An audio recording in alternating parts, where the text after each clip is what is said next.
So, Mike, tell me a little bit about your background and what you currently do in the industry. Okay, well, my background is I started working on cars when I was 17, a long time ago. Notice the gray hair.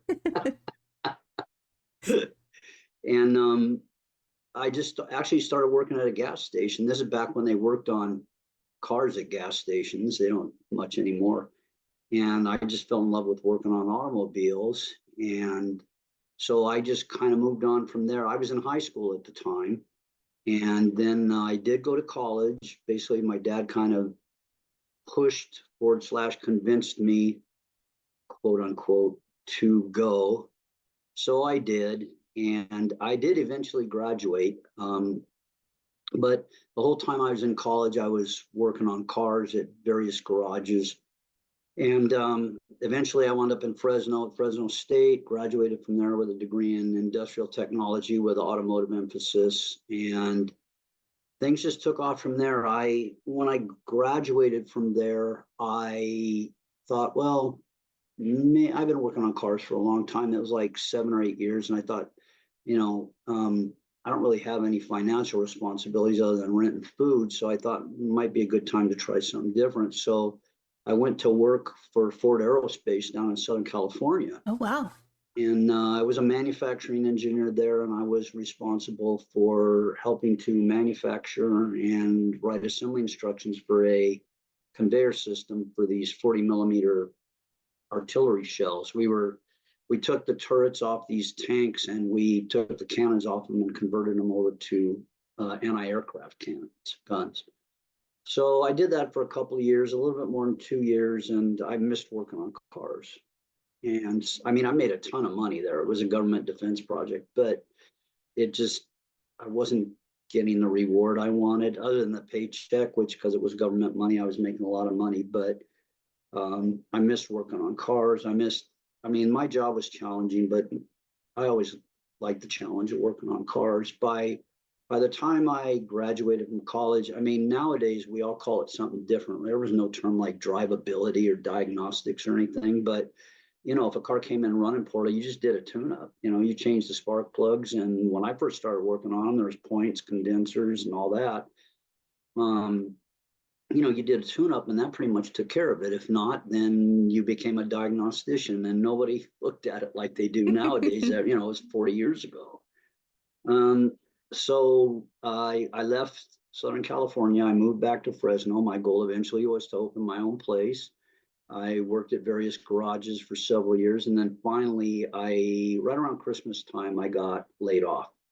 And nobody's hiring around the holidays, at least not back then. And eventually, the short story is my college roommate when we both graduated, he went to work for Ford Motor Company. That was the only job he ever had, and he retired from there eventually.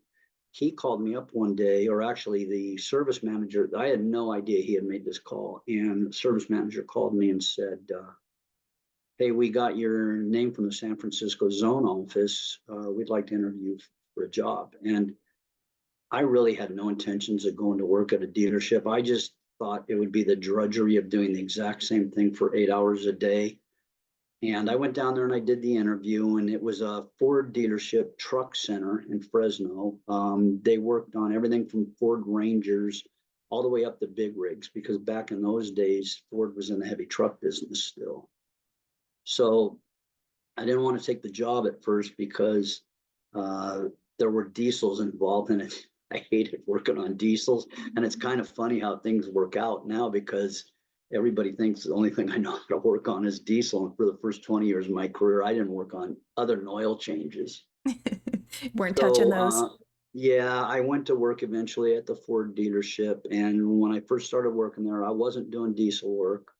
And then eventually, when I first started going there, there were no electronic diesels. I mean, Ford was putting diesels in their F-250, 350, 450, 550 pickups, but they were international engines, and they didn't have electronic engine control as we know them today. And then Ford actually eventually came out with a Power Stroke diesel, which was still an international engine, but now it was electronically controlled fuel injection. when I went to work at the Ford dealership, I was mainly hired as a drivability and electrical guy. So anything having to do with electronics, it was myself and one other guy. So it was not just gas engine drivability, but anti-lock brakes, restraint systems, lighting that didn't work. That was mine and this other guy's. Then when the Power Strokes came in, um, we didn't really have anybody else that could do electronics like myself and this other guy, Richard. And so they started this. That was when I first started working on diesels. This is the short story. Um, so I started working on them, and well, I had no training. And luckily, I had electronics background, and I had electrical and electronics training. That's what saved me working on them. I mean, I made a lot of mistakes in the beginning because I didn't know what I was doing. And I look back on some of the ones I first did. Probably took me 2 or 3 hours to figure out. And uh, nowadays, it's probably take me 15 minutes. But the only good thing, if there was a good thing, was we were a union shop. And so we weren't working flat rate. So that saved the day. But things just kind of took off from there. And things got more complicated, and I love the complicated stuff. I remember guys in our shop, the truck techs, are like, we wouldn't have your job for all the tea in China. And it's just like, hey, this is job security for me. And years ago, I had taken a training class at a General Motors training center. And I remember the instructor telling us, you know what, if you stay up on this stuff, you will always have a job. And I never forgot that. And so the more complicated it got, the more exciting it was and the more challenging it was. And it was fun, even though I was working. And then in the mid 90s, or I'm sorry, the late 1990s, right around the turn of the century, Ford put together this technician advisory board, and they asked me to be on it. Oh, wow. They got my name because I had interacted with engineering on a lot of Power Stroke diesels.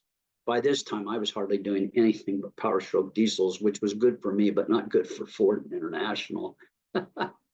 So, and things just took off from there. I mean, that was probably a turning point in my career because I made a lot of contacts at Ford. I still stay in touch with them to this day. I've become friends with some of them. And it's been great when I eventually rolled into the training. Some of the guys, I could still ask them a question occasionally and they could answer it as long as it wasn't something proprietary. I started doing the training while I was at the Ford dealership. And then, so I wasn't doing it as extensively as I am now because I still had a regular 8 to 5 job. Eventually, I left the Ford dealership and I did open my own shop. And now that I was on my own, I had more freedom to do the training. And eventually the training took off. And my lead technician, Chuck Robinson, a guy who can fix anything, I asked him if he wanted to buy the place because I was just so busy with the training, I just couldn't do both. And so Chuck bought the place from me. I mean, we still stay in touch, and I have still sitting in his shop a 6.7 liter Power Stroke on a pallet that eventually I got to get out of there, but he's been kind enough to let me keep it there. And so the training just took off. So when I first started doing the training, I really was hesitant about doing it. And then I had several people in the industry that knew me kind of encouraged me to do it. And I thought, eventually I thought this will just be a side hustle. I'll do a class once in a while and make some extra money. And then guys started coming up to me and they're like, why aren't you doing this for a living? You're really good at it. And I'm not saying that to pat myself on the back, but I thought, maybe I can make a go of this. And then I had promoters contacting me. They had gotten my name from other people. I did no marketing. I am not a marketing guy by any stretch of the imagination. If I had to sell stuff for a living, I would starve. So things just kind of took off from there. And eventually it just got to the point at the shop where it was too much between the two. I could still go into the shop once in a while and tinker around. My toolboxes were there, and I'd help Chuck out working on cars, but it wasn't like when I owned it, when it was like the pressure was on. And Chuck was totally cool with it. So the training just took off. And eventually the first class I did was a power stroke class. And things just kind of took off from there. People wanted me to do other classes and they said, just put something together for us. And I would. I really didn't think it was very good, but everybody loved it. And I think one of the reasons why is when I started writing the classes, I thought, I'm going to write this as if I'm sitting out in the seats. I mean, I had gone to a ton of training by this point because when I was at the Ford dealer, we were always going to training. And I had done a lot of training before that I had paid for on my own. My bosses wouldn't pay for it. Some of them did help out a little, but most of them just, no, if you're going to go, you have to go on your own time, this kind of thing. Pay for it yourself. So I knew I'd had enough training that I took. I knew what worked for me and what I would see something in a training class and I'm like, oh, that's cool information, but it doesn't help me fix the vehicle. Like you've seen the electrical class flyer. It's like, a lot of classes, they start talking about atomic theory. Well, that's great. And sure explains how electrons flow. But when I'm working on a car, I'm not thinking about atomic theory. So with that in mind, that's how I started writing my classes. I wrote them as if I was sitting in the seats, what I could take back, like the guys in the class could take back to work the next day and actually put to use. Yeah, you're trimming the fat from it. You're giving them what they need without any of the extra fluff. So, I mean, I could put the atomic theory stuff in there, but it doesn't do any good. I mean, other than, okay, now I know how electrons flow. And something to give them to talk about during dinner.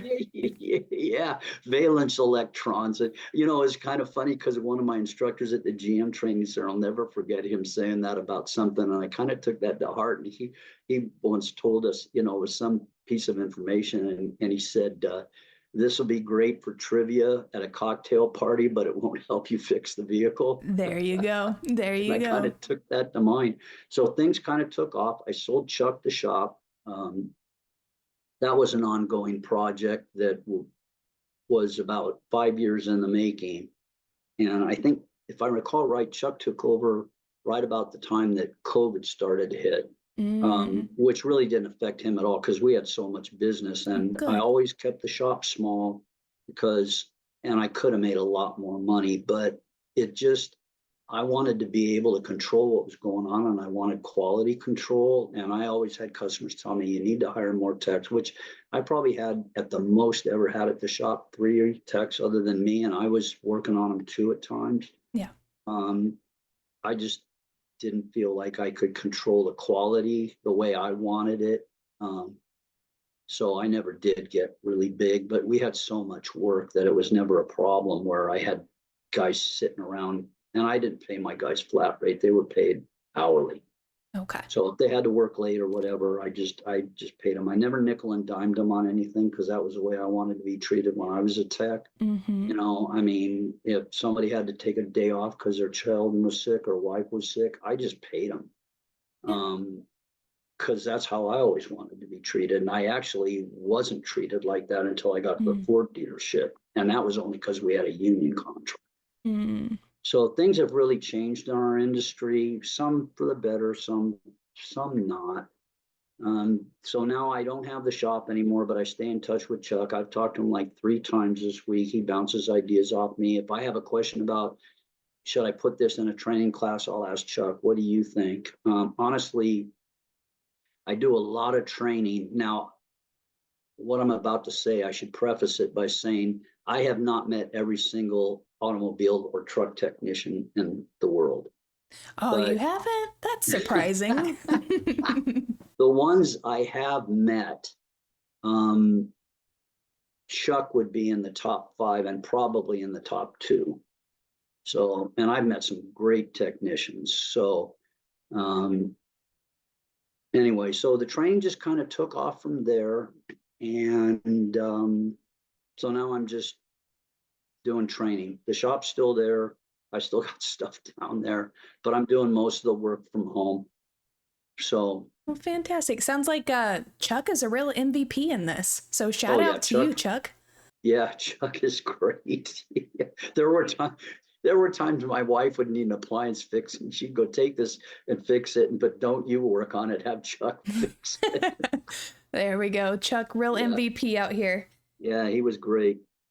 And so, taking a step back, you have this love for fixing vehicles. You get into it at an early age. You start going down that educational career into what you love to do. You start working with Ford. You realize, yeah, this is making my wallet happy, but my heart not as much happy.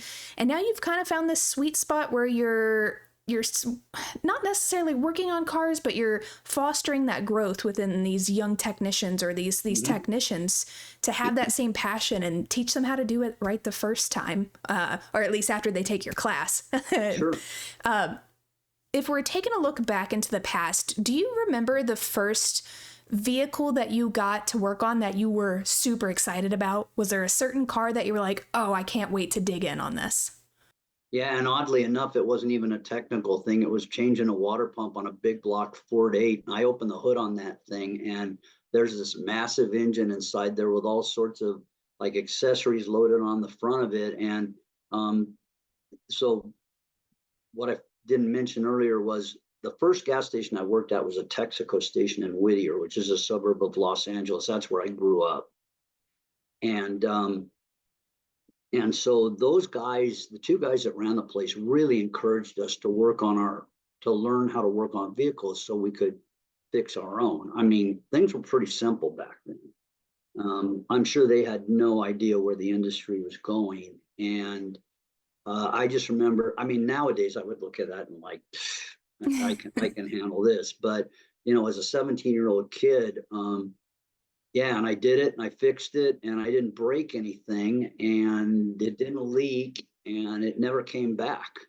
So, um, yeah, I remember that. And then I remember I've had some really complicated electrical and electronics diagnostics that I've had to do. Um, and some of those are actually in the electrical class that's coming up, where I just literally just got stomped on by the car. I did get them fixed, and I can't take full credit for that because I had help. But when you go to work at a dealership, it's a lot different environment than in an independent shop. At least it was for me because, you know, I went to work at the dealership in 1994-ish, roughly. And in those days, if you were at an independent shop, or at least the ones I worked at, but I don't think this is a unique issue, if you had one that was really beating you up, you would just tell the customer, or at least the shops I worked at again, you know what, you're going to have to take this to the dealership.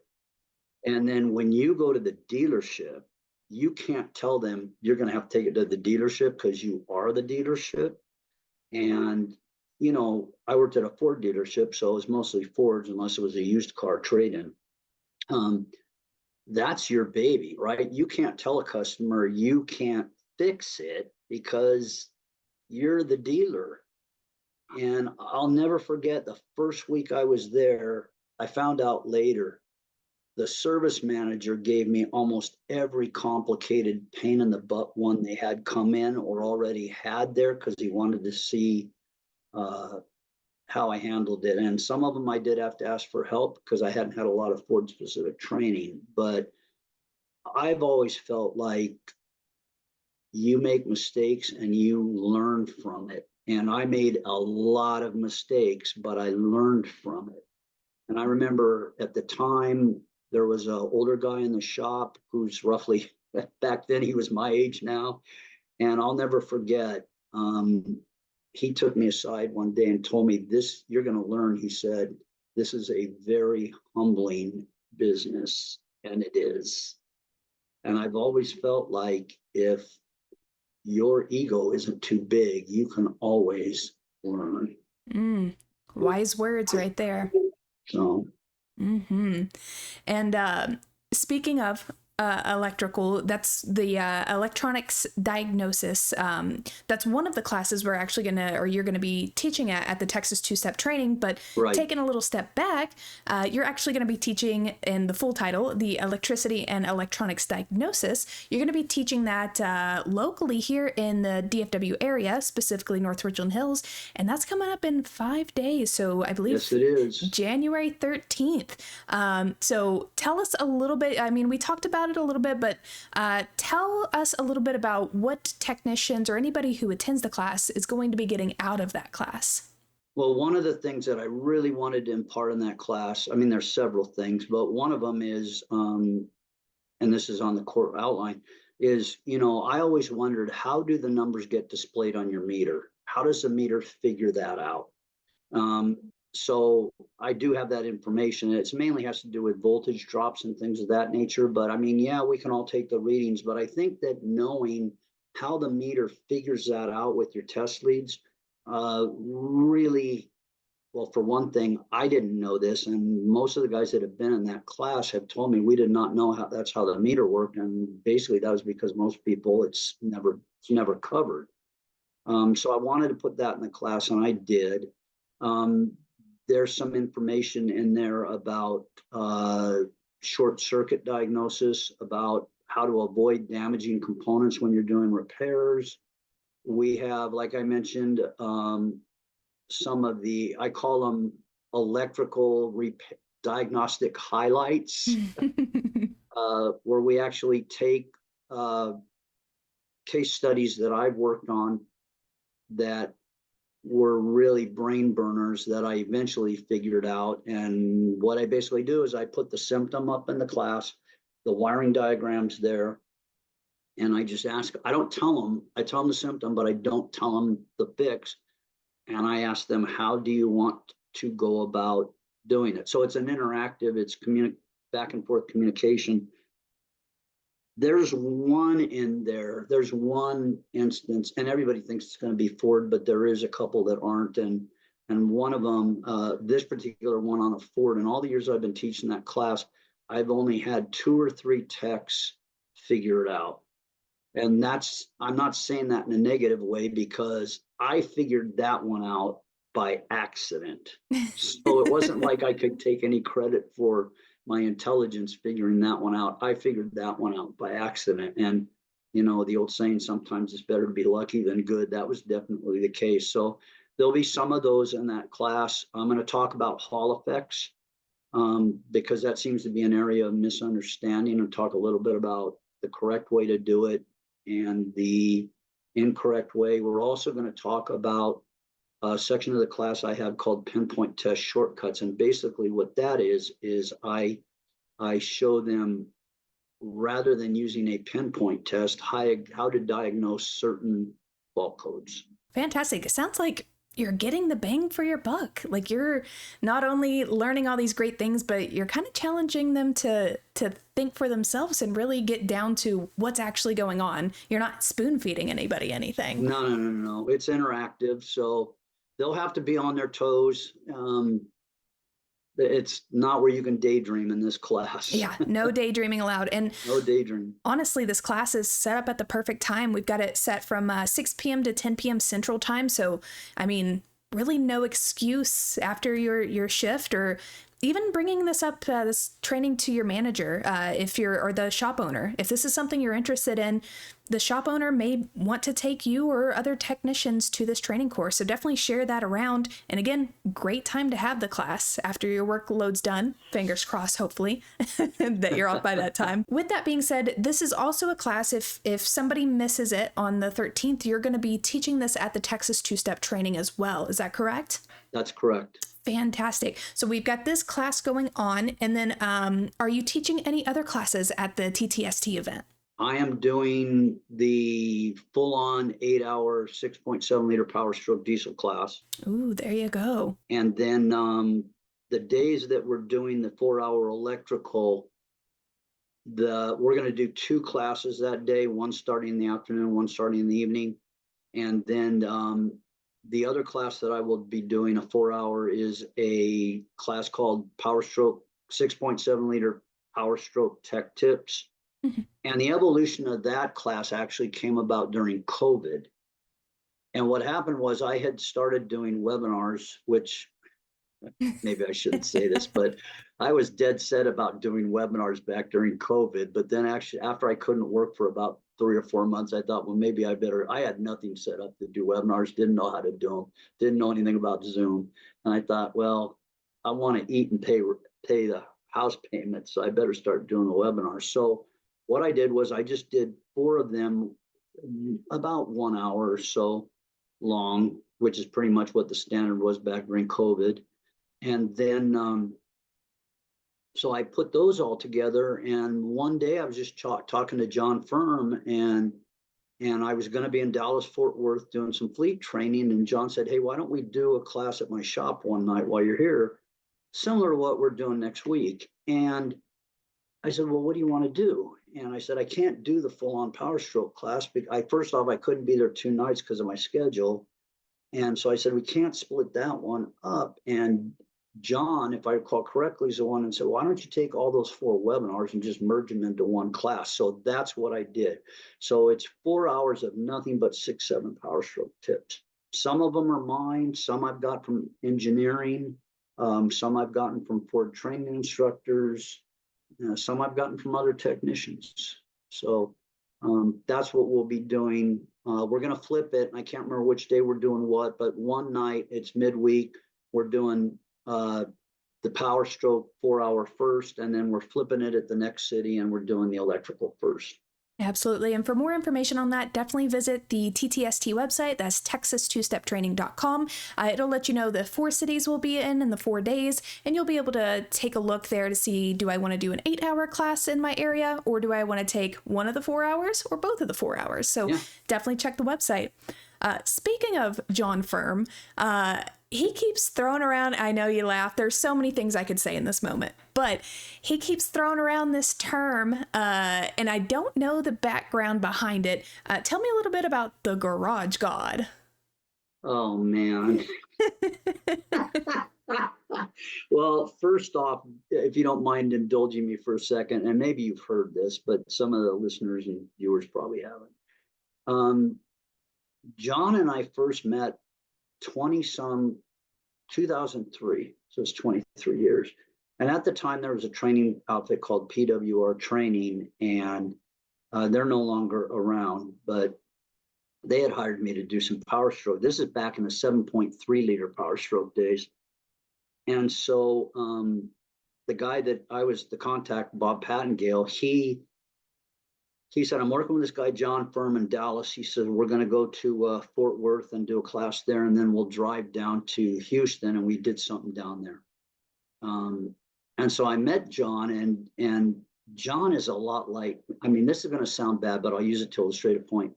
The two of us, I always joke around that we're brothers from a different mother. I mean, the two of us occasionally don't take anything seriously, as you know, John. Mm-hmm. So I am not a big social media guy. The extent of my expertise is posting on Facebook once in a while, and that's about it. So my daughter, who is a mass, I guess, media marketing person, she works for a couple outfits now, but so she occasionally will take a look at the website and see what I got going on. And actually, that's a good thing because, like I said, I'm not a marketing person. I don't look at anything. The only time I know if something's wrong with the website is if somebody tells me. So, so my daughter says, why don't you have an Instagram account? And I said, well, frankly, I do have an Instagram account, but I shouldn't admit this, but I can't figure out how to do it. So I just gave up. I can do Facebook. It's pretty straightforward.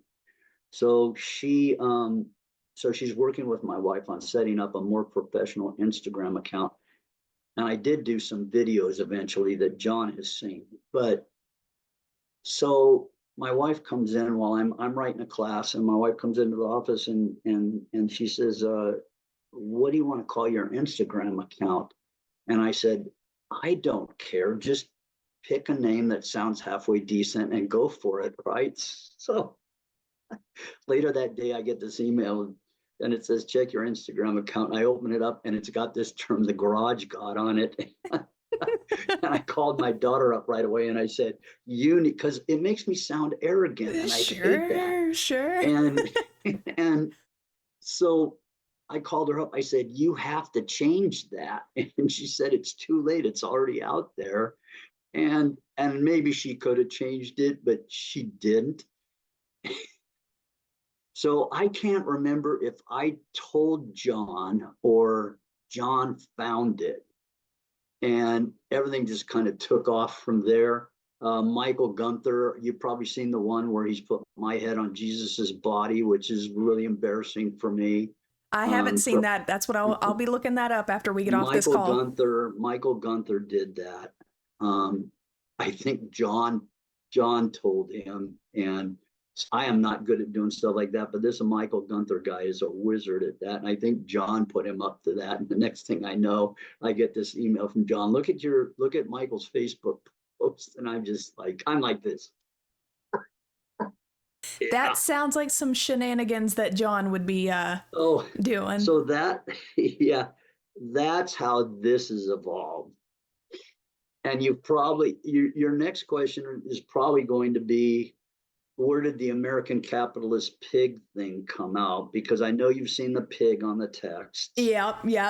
John explained it to me at one point, but I can't quite remember. Yeah, enlighten me again, please, Mike. So one day, John and I were talking. I was coming to Texas again to do a class, and John says, how much are you charging? And I told him, and John says, boy, you are one greedy SOB. And I told John, I said, when you look in the dictionary and it says American capitalist pig, that is my face next to that. And so we came up with this ACP society, and things just kind of took off from there. And I just kind of came into a joke. So like Oscar Gomez was doing some free classes. So I told him, you're on probation, you're out. So I kicked him out. John is like the executive director of the American Capitalist Pig Society. And then, so there's a few guys that are in that they don't even know they're in because it's kind of a running joke. I'm the CEO and president, obviously. And so John will occasionally tell me, this guy wants to enter the class and the society, and you don't get anything.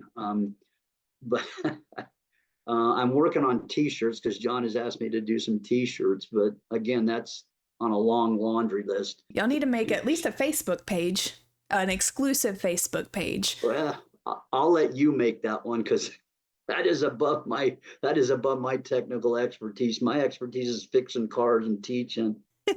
I'll put that on my laundry list. That's how that evolved, and that's where that came from. And then John, we don't have Dunkin' Donuts out here in California. And years ago, when I was a little kid, I was visiting my relatives in Chicago, and we went into a Dunkin' Donuts, and I just thought they had the best donuts going. So we're driving through Fort Worth one day, and there's a Dunkin' Donuts there, and I told John, pull in there. And we pulled in there, and so that's where the whole Dunkin' Donuts thing has come up. So I bought John, you've probably seen the shirt, he has a Dunkin' Donuts t-shirt. And that's how that evolved. So now that when the texts go back and forth, we have the dollar signs on there. You've seen them, the pig, the donuts, things of that nature. That makes a lot of sense now. That makes a lot of sense. I'm sure most people are wondering, what is this idiot doing? The garage god and the capitalist pig thing. It's like, huh. Yeah, there's nothing fancy about my Facebook account. It's just got my name on there. There you go. There you go. Yeah, that all sounds like some shenanigans that John would pull you into, at least, or bring back up, finding all of that. We have a good time when we're touring, and we have a heck of a good time with Rick White and the other instructors on this two-step training tour. I'm amazed we get any training done because we have such a good time. Yeah, and I'm excited for this year. I'll be tagging along with y'all, and I know you'll love it. Mm-hmm, and I'll hopefully get to snap some good moments and pictures, and maybe some videos of y'all joking around and stuff. Mm-hmm, I think that'll be fun to show. So of course the the traveling band we've got here, the Texas Two-Step Training. Of course, the name is Texas Two-Step. John's told me a little bit about how that name came to be. But with that name being Texas Two-Step Training, Mike, like I ask everybody, do you know how to Texas Two-Step? Nope. No. How many Nope. times have you been out here? More times than I can. If I had to guess, I would say 30 to 40 times. And how many times have you been to Billy Bob's? Once. Okay. We need to go. That's what I was telling Coralie. She was saying she would bring her boots down, and then, because they do two-stepping up there, but it's supposedly different. I guess it's fancy. I don't know what they do in Canada. But we gotta all go take some two-stepping classes so we can be true to the name. Okay. We'll get some Dunkin' Donuts merch on two-stepping. We'll put John in his gold jacket. Oh my gosh, the gold jacket. Yeah, and at the MACA, Mid-Atlantic Auto Care Alliance event that John and I went to, that Rick was at, which we missed you, by the way, but... was that the one up in Philadelphia? Or... Yes, sir. Yes, sir. Yeah, I was teaching in North Carolina that weekend. Gotcha. Yeah, John, he had his whole get up and his gold chain and everything. We got home and he ordered some rings and some sunglasses. So... Oh my God. And I gave him a gold fedora, so he's upgraded his outfit since you've seen him last. Yeah. Oh boy. So going back to some trainings, because I sidetracked you there a little bit. My apologies. If somebody is on the fence on if they should attend this upcoming training session on the 13th or the Texas Two-Step Training, they're like, I don't know if I have time or whatever the thing may be. What would you say to somebody who's on the fence about going to training? Well, to preface that, one of the things my own personal opinion is if I go to a training class and I only learn one thing, I'm totally good with that, because then it's been worth my while. And I'm certain that if they come to any class I'm teaching, and I think I can vouch for the others that are on the tour, they'll learn at least one thing, and I'm sure they'll learn several others if they're open-minded and they come to class with a willingness to learn. Fantastic. I love that. Coming from I'm heavy into trainings. I think, if you live in this comfort zone, this bubble, you never grow. So right. I think these trainings are so important, and it's kind of sad to see. I don't know. I'm new to the automotive industry, so I don't know if it's the same here, but it's sad to see that I don't think a lot of young people are training. They're going to YouTube and they're looking stuff up, or they're asking AI, and they're not getting that real information from real people in real time. And it's kind of sad. It's kind of sad. It's interesting that they don't. Well, one of my issues, a running joke I'll mention in practically every class I teach is, and I say this sarcastically, if it's on the internet, it has to be true. And so I always caution people. Now, you wouldn't see this I'll pick Google. You wouldn't see this on a Google search, or I never have. But if you were looking at Chat GPT, if you look at the real small print at the bottom, it says Chat GPT makes mistakes. But how many people actually see that? Not enough. Not enough. I mean, I've literally called shops the few times I've done some marketing on my own, and I've had shop owners basically tell me, we don't believe in going to training. And I'm just like, how are you fixing anything? It's like an old line. This is not my quote, but from a fellow instructor. I was telling him this story, and he said, when a shop owner makes the comment to me, well, what if I train them and they leave? The instructor always counters with, well, what if you don't train them and they stay? Mm-hmm. I mean, the days of being able to wing it on a car ended a long, long time ago. If you don't stay current, and I felt like this even before I worked at the Ford dealership, if you don't stay current, it's like you said, you're going to be trapped. You're going to be trapped. And so you got to stay current. Absolutely. Absolutely. And I mean, sure, there's that fear of technicians leaving. That's it's a healthy fear to have, but it's also, yeah, it's more realistic to have them trained. And I mean, even bigger picture, why not train them? Why have to go back and have to redo something that was messed up because the training wasn't adequate that they got? Or why not have something done in a more efficient manner or a newer way because you don't want to train yourself or your people? Yeah. I It's absolutely it's agree. it's always baffled me because those are the shops that I'll get called in to do a tech consult. And by the time I got there, they've spent 3, 4, 5 hours, maybe more, trying to figure it out. And not to mention parts where, if you do the math, it would have been cheaper to come to class, Mm-hmm. way cheaper. Mm-hmm. So it kind of sounds like it's a good return of investment. Yeah, it is. Mm-hmm. There you go.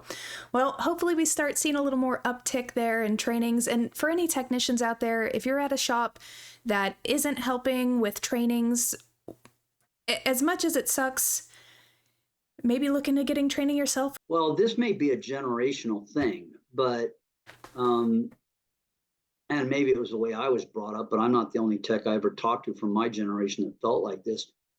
We never felt like it was somebody else's responsibility to get us trained. I figured Mm. if I was going to keep doing this for a living and I wanted to get good at it, I was going to have to be responsible for my own training. And that's how I felt. And I don't know if that's the mentality anymore. When this, I mean, even back when I worked at the Ford dealership, um, in our union contract, we had a clause where we did the prerequisites on our time, and they would send us out of town to training on their money. So we didn't have to pay a thing. And that included a car rental, hotel, food, lodging. And then, of course, there was no cost for the training because it was a Ford dealership and it's part of the franchise agreement. But we literally had guys at that place that absolutely refused to grow. They would Mm. not do the prerequisites on their time, and they Mm. just refused to do it. And to me, that is just being stubborn. I mean, you Sure. have a chance to grow. I mean, honestly, if I hadn't gotten training, I wouldn't be where I am now.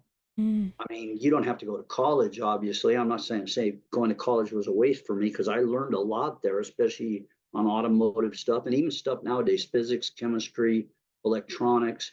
But just that mentality where they don't want to pay for their own development, that just, and again, I'm old and grouchy, but that just doesn't make sense to me.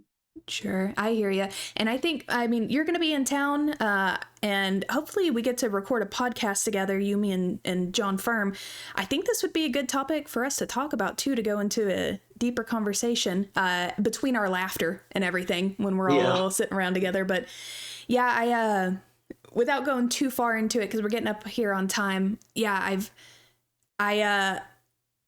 there is a big divide between shops paying for trainings and technicians paying for training, and I'd be interested in picking your brain and John's brain on what y'all think is appropriate in that Sure. regard. But yeah, I think we'll table side that one. I think we'll go into a whole hour long spiel on that. I think that'll be good for us. Yeah. Sounds good. Well, Mike, I appreciate you stopping by, answering some questions, giving me some lore a little bit on some of this lingo that you and John and everyone else in the TCST group has going on. But outside of this training here, if anybody else wants to see what you've got going on, how can they find that?